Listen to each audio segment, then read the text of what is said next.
Hello, and welcome to Focus on the Bible. I am so glad that you are listening. I want to begin by inviting you to our services at Eastside. We at 9 o'clock for worship, followed by Bible classes for all ages at 9:30, and then at 10:30 for a second period of worship.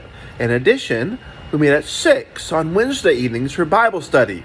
Glad to have you come and visit with us soon. We are continuing a lesson by the late Brother D. Bowman on love. And now, the conclusion. It says love is not puffed up. Some men dressed in a little authority make a pitiful sight, said William Barclay. And that is true. True love will not allow a man to be overly impressed with himself. He won't be puffed up. Parents, are you teaching your children about humility? Humility is hard. What's the opposite of being puffed up? It's being humble. We had a guy at one of the plants there, and humility is hard. It's hard to have that attribute in your life. We had a fellow in the area down there that got an award for being the most humble person at the plant. And then they took it away from him because he accepted it. Now, I made that up, and it didn't go over near as well as I thought it would. So if you love me, laugh some more, will you? Love does not behave itself unseemly. Love is at the bottom of this. True love is never disorderly, not unbecoming or untoward. It behaves in an appropriate way, a way that is right for the occasion. There's a time for humor. There's a time for joy, but there's a time to shed tears together too. There's a time to laugh and a time to cry. And all of these things are up to the person who has the proper amount of love to decide when they're going to be. The charming person extends favors to all levels. It doesn't make any difference. To those higher up, he'll give honor. To those lower down, he has room for them. He stands in the middle all the time because I'm going to tell you, there's always somebody ahead of you and there's always somebody behind you. And what we need to do is to keep our own vehicle between the ditches by staying in tune with the one who's ahead of us and the one who's behind us. The characteristics of love need to pervade every private and personal moment of our relationships.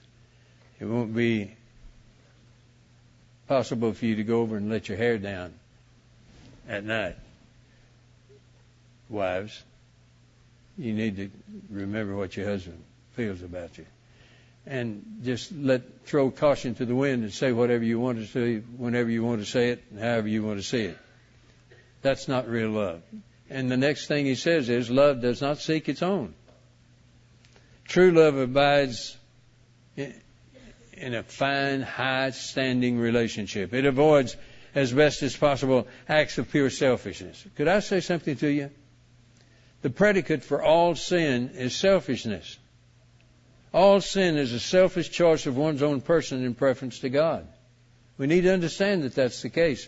And true love is not selfish in any regard. It's looking for the good of itself in the way that God says it should be. True love doesn't spend its time seeking its own rights and privileges, but shows an abiding concern for the rights and privileges of others. And when you have problems with your wife, when you have problems with your mother and father, it does well if you don't seek your own. Listen to them and then say what you need to say. I had a confrontation with some parents one time because I was really hard on their youngsters.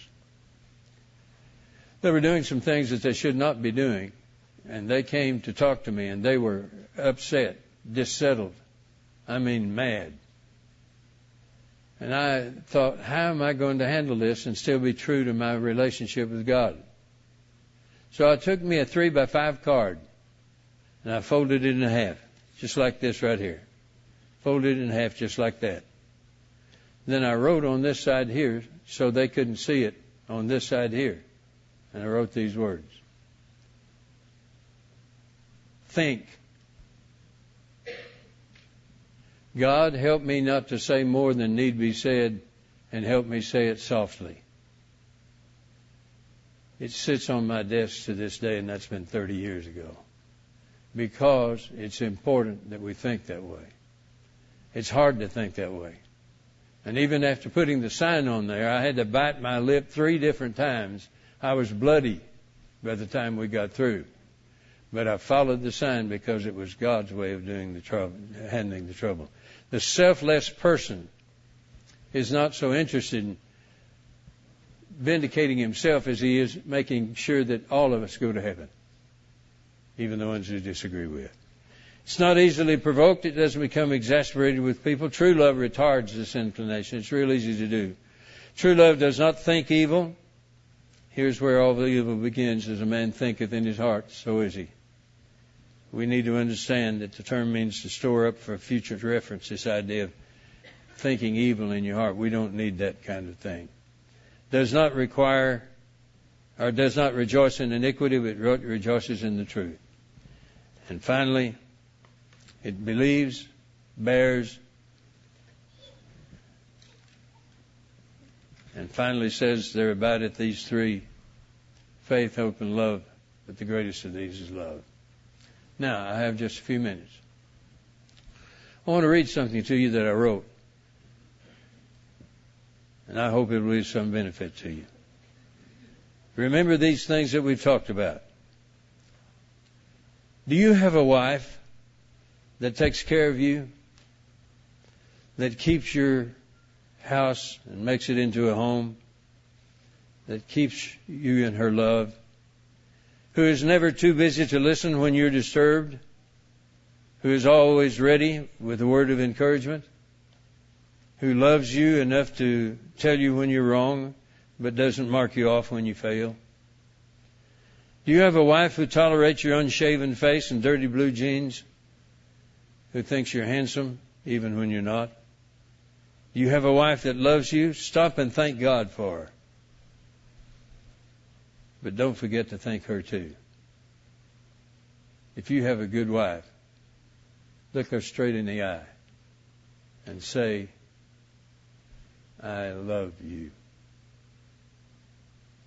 Do you have a husband who is the head of your house, who works hard to have a godly, faithful family, who has time to listen when you're sad and rejoices with you when you're glad, who thinks you're cute even when your hair's in rollers and your makeup is smeared, who is your one and only, who loves God and loves you? Stop and thank God for him. And don't forget to thank him too. And say to him, I love you.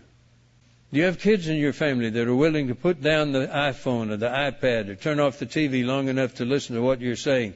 Who are respectful when they don't understand? Who react to your instructions and corrections with respect and regard? Your advice is worth listening to. Who don't get upset when you stop everything to read the Bible or discuss Sunday morning sermon in the middle of dinner? Who respect your love for their mother? Who notice that you treat her lovingly?